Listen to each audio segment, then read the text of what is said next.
Dear students, Assalamu alaikum. Hope you all are doing well. I welcome you in lecture 2 of Cauchy residue theorem.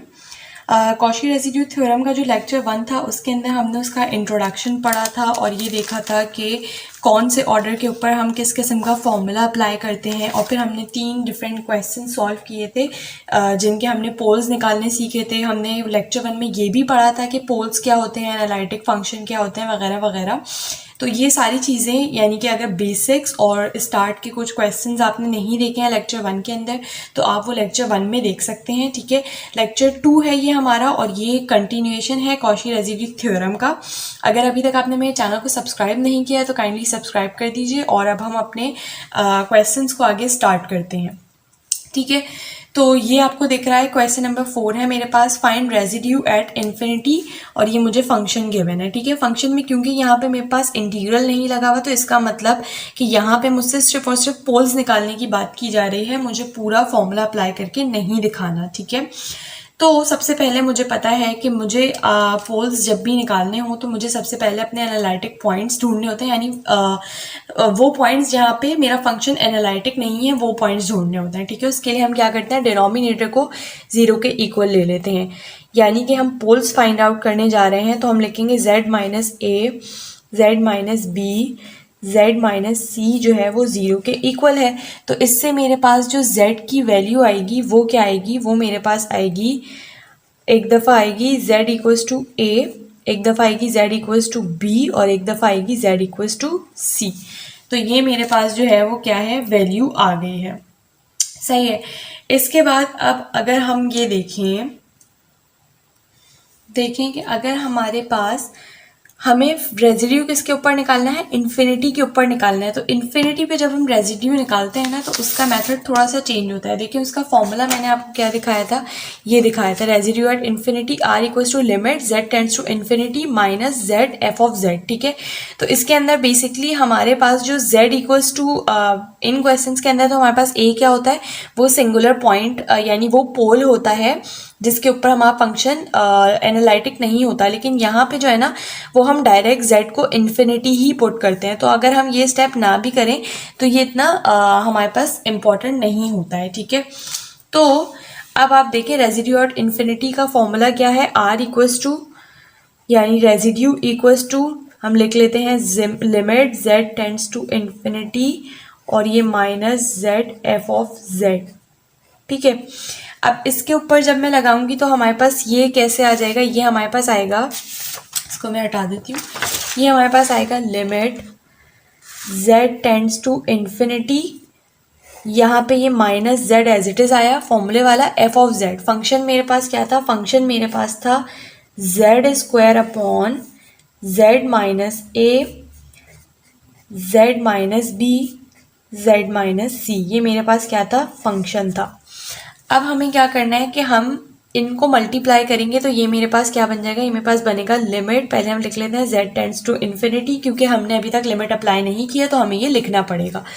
ये मेरे पास बनेगा minus का z cube upon, अब देखिए इन तीनों में से ना मैं इसमें से जब z कॉमन लूंगी तो ये क्या बनेगा, 1 माइनस a अपॉन z। जब मैं यहाँ से z कॉमन लूंगी तो ये बनेगा 1 माइनस b अपॉन z और जब यहाँ से z कॉमन लूंगी तो ये बनेगा 1 माइनस c अपॉन z। और ये तीनों z जो मैंने कॉमन लिए हैं ये तीनों मिलके मल्टीप्लाई होके क्या बन जाएंगे, z क्यूब बन जाएंगे। तो हम लिख लेते हैं z cube into 1 minus a upon z, 1 minus b upon z और 1 माइनस c अपॉन z। ठीक है, तो ये z क्यूब इस z क्यूब को कैंसिल आउट कर देगा। तो जब हम लिमिट अप्लाई करेंगे तो ये बनेगा 1 अपॉन 1 माइनस, इसके ऊपर जब मैं लिमिट अप्लाई करूंगी तो ये भी 0 हो जाएगा, इसके ऊपर जब अप्लाई करूंगी तो ये भी 0 हो जाएगा और इसके ऊपर जब अप्लाई करूंगी तो ये भी 0। तो 1 माइनस 0 ये पहले वाले का, ये दूसरे वाले का और ये तीसरे वाले का।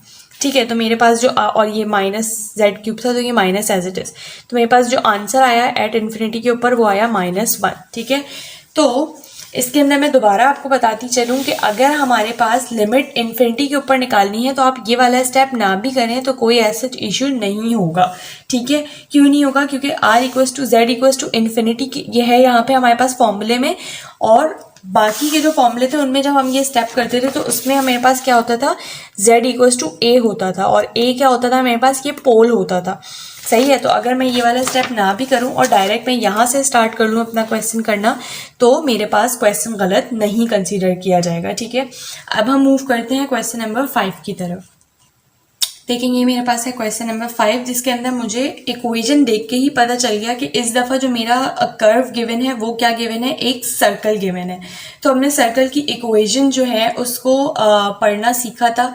सही है, अगर आपको सर्कल की इक्वेशंस में कोई कन्फ्यूजन है तो आप मुझे कमेंट सेक्शन में बता सकते हैं, मैं आपको उस प्लेलिस्ट या उस लेक्चर का लिंक प्रोवाइड कर दूंगी जिसके अंदर हमने ये सर्कल की इक्वेशंस को पढ़ना सीखा था। ठीक है, सबसे पहले सेंटर और रेडियस हम निकालते हैं। हमें पता है कि यहाँ पे जो चीज़ है वो तो पक्का रेडियस ही है, तो ये एक सर्कल है जिसका रेडियस क्या है, 1 है, और सेंटर के लिए हम z-1 को 0 के इक्वल करते हैं, तो z इक्वल्स टू 1 आया है। तो सेंटर 1,0 है और रेडियस क्या है इसका, 1 है। तो हम लिख लेते हैं सेंटर जो है इसका वो 1,0 है और रेडियस जो है इसका वो है 1। सही है, 1,0 कैसे सेंटर आया, देखें z-1 को जब मैं इक्वल करूंगी 0 के तो z आएगा इक्वल्स टू 0, सॉरी 1 के इक्वल आएगा। ठीक है, अगर मैं कॉम्प्लेक्स टर्म में बात करूं तो ये 1,0 आयोटा बनेगा। सही है, तो 1,0 ऐसे मेरे पास सेंटर आया है। सही, अच्छा, और रेडियस हमें पता है कि यहाँ पे जो चीज़ है वो तो बिना किसी डाउट के रेडियस ही है। सही है, तो ये मेरे पास सेंटर और रेडियस आ गया सर्कल का। नेक्स्ट मुझे क्या निकालना है, पोल निकालना है। उसके लिए मैं इस डिनोमिनेटर को इक्वल कर दूंगी 0 के, तो z-π/2 जो है उसको जब मैं स्क्वायर को 0 के इक्वल करूंगी तो ये आएगा z इक्वल्स टू π/2 π/2, 2 दफ़ा आएगा। ठीक है, अब क्योंकि ये 2 दफ़ा आया है तो ये कौन से ऑर्डर हो गया मेरे पास, सेकेंड ऑर्डर हो गया। ठीक है, और हमें पता है कि जब हमारे पास ऑर्डर n हो, n यहाँ पे 2 है, लेकिन ऑर्डर n के लिए मेरे पास फॉर्मूला कौन सा है, ये वाला फॉर्मूला है। तो जब मैं इस फॉर्मूले के अंदर n की वैल्यू सब्सटीट्यूट करूंगी जो कि मेरे पास 2 है, तो मेरे पास फॉर्मूला कुछ इस तरह से बन जाएगा। ठीक है, अच्छा, पहले मुझे R1 निकालना है, तो R1 यानी रेजिड्यू इक्वल्स टू, मेरे पास फॉर्मूला क्या बन जाएगा जब मैं n की वैल्यू सब्सटीट्यूट कर दूंगी, limit z tends to a मेरे पास क्या है, π/2 1/n-1 फैक्टोरियल, n क्या था 2, तो ये बन जाएगा 1/1 फैक्टोरियल, क्योंकि 2 - 1 1 होता है। ठीक है, फिर d ऑफ n-1 यानी 2 - 1 ही होता है, तो मैं यहाँ पे सिर्फ d लिख रही हूँ, divided by dz of n-1 था ये भी, तो ये भी 2 - 1 ही क्या 1 बन जाएगा। ठीक है, उसके बाद फिर यहाँ पे था z-a, that is z-a is π/2, ठीक है, का स्क्वायर, और यहाँ पर मेरे पास क्या आता है, फंक्शन आता है, z-a का स्क्वायर होता है ना यहाँ पे फॉर्मूले में। ठीक है, और यहाँ पे f ऑफ z यानी कि फंक्शन, तो फंक्शन मेरे पास क्या है, z cos z divided by z π/2 whole square. ठीक है, अच्छा, ये जो है ना मेरे पास क्वेश्चन में मैंने z cos लिखा हुआ है, जबकि ये z cos z है। ठीक है, तो ये देखें, ये मेरे पास फॉर्मूला बन चुका है। मैंने इस वाले फॉर्मूले में n की वैल्यू सब्सटीट्यूट करने के बाद लिखा है। ठीक है, तो आप चाहें तो आप पहले इस फॉर्मूले को पूरा अपने पास लिखें, उसके बाद यहाँ पे n को जो है, n क्या है मेरे पास 2 है, तो सब्ट्रैक्ट वगैरह करके लिखें, या आप डायरेक्ट लिख दें। डायरेक्ट लिखने का भी मैंने आपको तरीका बता दिया था पिछली वीडियो के अंदर कि देखें, अगर मेरे पास ऑर्डर 2 है तो यहाँ पे मेरे पास 2 आएगा, यहाँ पे 1 आएगा, यहाँ पे भी 1 आएगा। अगर मेरे पास ऑर्डर 3 है तो यहाँ पे 3 आएगा, यहाँ पे 2 आएगा, यहाँ पे भी 2 आएगा। ठीक है, तो इस ट्रिक से मैं तो बिना ये फॉर्मूला याद रखे ही डायरेक्ट लिख लेती हूँ। आप चाहें तो आप भी ये ट्रिक अप्लाई कर सकते हैं। और दूसरी बात हमने क्या सीखी थी कि ऑर्डर मेरे पास भले 2 हो, 10 हो, कुछ भी हो, हम रेजिड्यू एक ही दफा निकालते हैं। सही है, क्योंकि ऑब्वियसली आंसर हमारे पास सेम ही आना है। π/2 रखेंगे, π/2 रखेंगे तो आंसर सेम ही आएगा, तो हम ऑर्डर एक ही दफा निकालते हैं। ठीक है, तो यहाँ पे अब अगर हम देखें तो ये इस टर्म को कैंसिल आउट कर देगा, तो मेरे पास क्या बचा, मेरे पास बचा limit z tends to π/2, 1/1 factorial का आंसर 1 ही आता है, तो हम नहीं लिखेंगे। ठीक है, अब ये d/dz का क्या मतलब है कि मुझे एक दफ़ा z cos z जो बचा है इसको क्या करना है, डेरिवेट करना है एक दफ़ा। तो इसके ऊपर हमारा क्या लग जाएगा, u इंटू वी फॉर्मूला लग जाएगा। तो जब मैं u इंटू वी फॉर्मूला लगाऊंगी तो वो क्या होगा कि मेरे पास cos z तो जो है वो पहले में एज इट इज आएगा, और derivative of z that is 1 plus अब मेरे पास z एज इट इज आएगा, derivative of cos z that is minus sine z। ठीक है, तो ये क्या बनेगा मेरे पास, ये बन गया limit z tends to pi by 2 cos z minus z sine z। ठीक है, अब जब मैं इसके ऊपर लिमिट अप्लाई करूंगी तो ये मेरे पास बनेगा cos pi by 2 minus pi by 2 sine pi by 2। Pi by 2 मेरे पास कितना एंगल होता है, 90 होता है, तो हमें पता है कि cos पाई बाय 2 जो है वो मेरे पास 0 होता है, minus pi by 2 as it is आया ये वाला, और साइन पाई बाय 2 मुझे पता है 1 होता है। तो इसका ओवरऑल आंसर क्या आया मेरे पास, माइनस पाई बाय 2। ठीक है, अब ये मेरे पास रेजिड्यू आया है। अगर हम देखें क्वेश्चन में, क्योंकि यहाँ पे मेरे पास इंटीग्रल लगा है, इसका मतलब कि मुझे ये वाला जो फॉर्मूला है वो भी अप्लाई करना पड़ेगा।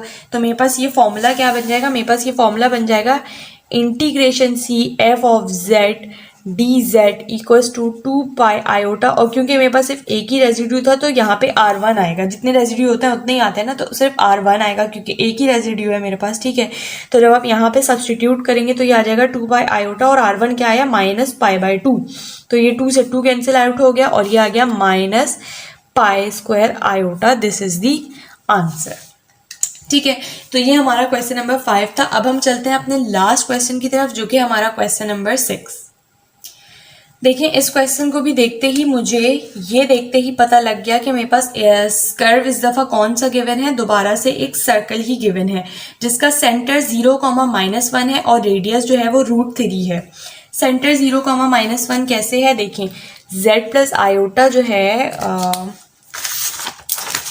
हाँ देखें, ये z प्लस आयोटा जो है उसको मैं 0 के इक्वल करूंगी, तो z क्या आएगा मेरे पास, z आएगा मेरे पास माइनस आयोटा। अगर मैं कॉम्प्लेक्स एनालिसिस की टर्म में इसकी बात करूं तो ये क्या आएगा, 0,-1 आयोटा। तो ऐसे मेरे पास जो सेंटर आया है वो क्या आया है, 0,-1। ये मेरे पास सेंटर आ गया है। ठीक है, और रेडियस तो हमें पता है, यहाँ पे जो भी चीज़ लिखी है वो बिना किसी डाउट के क्या कहलाती है, रेडियस कहलाती है। और √3 जो है वो अराउंड 1.7 होता है। ठीक है, अप्रॉक्स कर लें आप, 1.7 इस तरीके का कुछ होता है। सही है, तो ये मेरे पास सर्कल का तो हमने सॉल्व कर लिया। नेक्स्ट मेरे पास क्या निकालना है, पोल्स निकालना है, जिसके लिए मैं इस डिनोमिनेटर को 0 के इक्वल करूंगी। तो जब मैं 0 के इक्वल करूंगी तो जो मेरे पास z आएगा वो कैसे आएगा, देखें z-1 whole square equals to 0 और 2z प्लस 3 इक्वल्स टू 0। सही है, तो मेरे पास यहाँ से जो z आएगा वो आएगा 1,1 दो दफ़ा क्योंकि स्क्वायर लगा हुआ है, और यहाँ से जो z आएगा मेरे पास वो आएगा -3/2।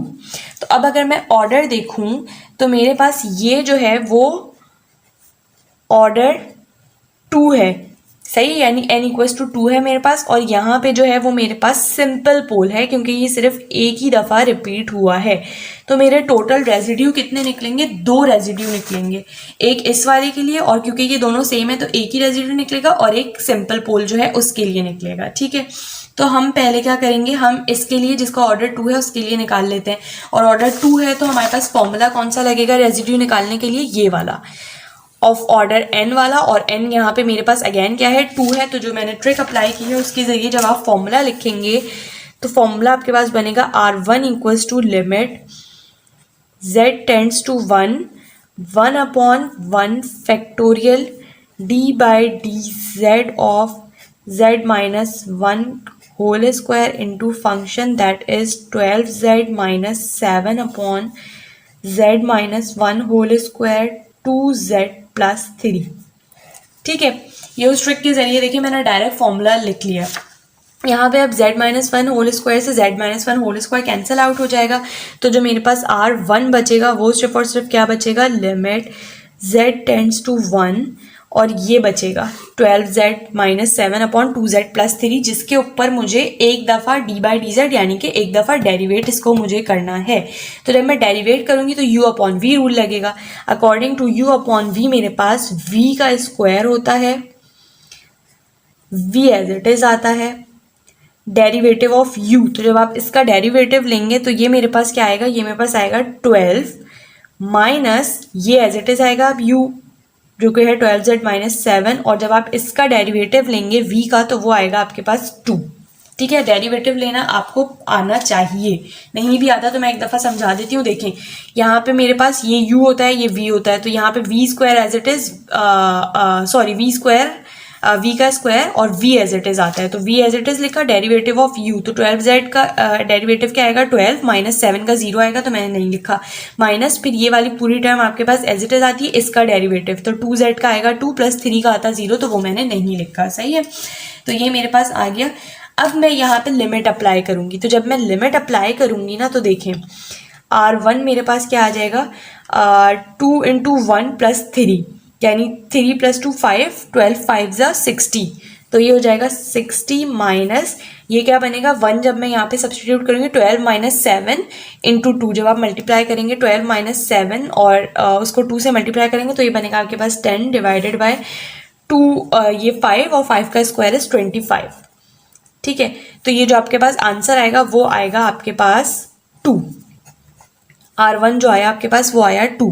सही है, और R2 जो मेरे पास आएगा वो मेरे पास क्या आएगा, उसके लिए हमें एक चीज़ देखनी पड़ेगी। ठीक है, देखें यहाँ पे मेरे पास अगर मैं इस सर्कल को ड्रॉ करूँ तो सर्कल मेरे पास कुछ इस तरीके का ड्रॉ होगा। देखें ये फॉर एग्जाम्पल 0,-1 है। ठीक है, यानी कि मेरे पास x एक्सिस पे जो है वो 0 है और y एक्सिस पे -1 है, तो सेंटर मेरे पास यहाँ पे आएगा फॉर एग्जाम्पल। ठीक है, तो सेंटर मेरे पास यहाँ है और √3 मेरा रेडियस है, जो कि कितना मैंने बताया अराउंड 1.7, तो हम ड्रॉ कर लेते हैं कि अराउंड 1.7 मेरे पास यहाँ और यहाँ कहीं लाई कर रहा है। ठीक है, तो सेंटर पे रख के मैंने एक इस तरीके का ये सर्कल ड्रॉ कर लिया। सही है, जिसका ये 1.7 है, यहाँ से भी 1.7 है, यहाँ से भी 1.7, यहाँ से भी 1.7 और ये सेंटर है। सही है, अब देखें हमने ये बातें डिस्कस करी थी कि अगर मेरा सिंगुलर पॉइंट यानी जो मेरा पोल है अगर वो इस सर्कल के इनसाइड या इसकी बाउंड्री पे एग्जिस्ट करेगा तभी हम उसका रेजिड्यू निकालते हैं। ठीक है, अदरवाइज हम अगर वो मेरा पॉइंट आउटसाइड लाई कर रहा होता है तो हम डायरेक्ट उसका आंसर 0 लिख देते हैं। ये बातें हमने किस में पढ़ी थी, ये बातें हमने पढ़ी थी कॉशी कॉशी इंटीग्रल फॉर्मूला और कॉशी इंटीग्रल थ्योरम के अंदर। तो अगर वो लेक्चर वीडियो आपने नहीं देखी है और आपको ये बात समझने में कंफ्यूजन हुई है तो आप वो लेक्चर वीडियो भी लाजमी देख लीजिए। ठीक है, अगर आप मुझसे लिंक मांगेंगे मैं आपको डिस्क्रिप्शन बॉक्स में मैं आपको कॉमेंट सेक्शन में लिंक प्रोवाइड कर दूंगी। ठीक है, तो अब हमें ये देखना है, आप इतनी सी बात फिलहाल समझ लें अगर आपने वो लेक्चर वीडियो नहीं भी देखी हुई, कि जो मेरे ये वाले पॉइंट्स आते हैं ना, ये वाले अगर ये मेरे इनसाइड लाई कर रहे होते हैं, जैसे मेरी इतनी से इतना सा कर्व है तो इसके इनसाइड या इसकी बाउंड्री लाइन पे अगर लाई करते हैं तभी हम उनका रेजिड्यू निकालते हैं। अदरवाइज हम direct according to Cauchy integral theorem अगर वो आउटसाइड लाई कर होते हैं तो 0 उसका आंसर लिख सकते हैं। सही है, तो अब यहाँ पे देखें मेरे पास जो √3 है वो अराउंड 1.7 आया है। सही है, जबकि मेरे पास जो यहाँ पे -√3/2 आया है। सही है, ये किसके इक्वल आता है, ये होता है -1.5 के इक्वल। ये जो -3/2 है ये -1.5 के इक्वल होता है, जबकि मेरा रेडियस क्या है 1.7 यहाँ से भी यहाँ से भी यहाँ से भी, तो जो ये आएगा 1.5 ये इस रेडियस से आउटसाइड ही लाई करेगा। ऐसा ही है क्योंकि मेरा तो टोटली पॉजिटिव रेडियस के अंदर आ रहा है, नेगेटिव की तरफ तो मेरा जा ही नहीं रहा। तो इसका मतलब इसका आंसर मैं डायरेक्टली क्या लिख सकती हूँ, रेजिड्यू 2 का 0 according to Cauchy integral theorem. ठीक है, तो ये R1 R2 दोनों रेजिड्यूज मेरे पास आ चुके हैं और अगर मेरे पास ये लगा हुआ है तो इसका मतलब कि मुझे ये वाला फॉर्मूला भी अप्लाई करना है जो कि integration C f(z) dz equals to 2 pi iota R1 plus R2। तो जब मैं यहाँ पे वैल्यूज सब्सटीट्यूट करूँगी तो ये 2 पाई आयोटा मेरे पास R1 आया 2 प्लस R2 आया है 0, तो ये क्या बन जाएगा मेरे पास 4 पाई iota. This is the answer. तो इस लेक्चर वीडियो में हमने क्वेश्चन नंबर 6 तक सॉल्व किया है एंड आई होप कि ये क्वेश्चन नंबर 6 तक आपको ये टॉपिक समझाने के लिए क्वेश्चंस काफ़ी होंगे। अगर आपको कोई कंफ्यूजन है स्टिल तो मुझसे कमेंट सेक्शन में पूछ सकते हैं, प्लस अगर आप कहेंगे तो मैं इस टॉपिक के ऊपर फर्दर क्वेश्चंस लाके भी सॉल्व कर दूंगी अगर आपकी जो टॉपिक है वो क्लियर नहीं हुआ है तो। ठीक है, मेरे चैनल को काइंडली सब्सक्राइब करें, अपने फ्रेंड्स के साथ शेयर करें।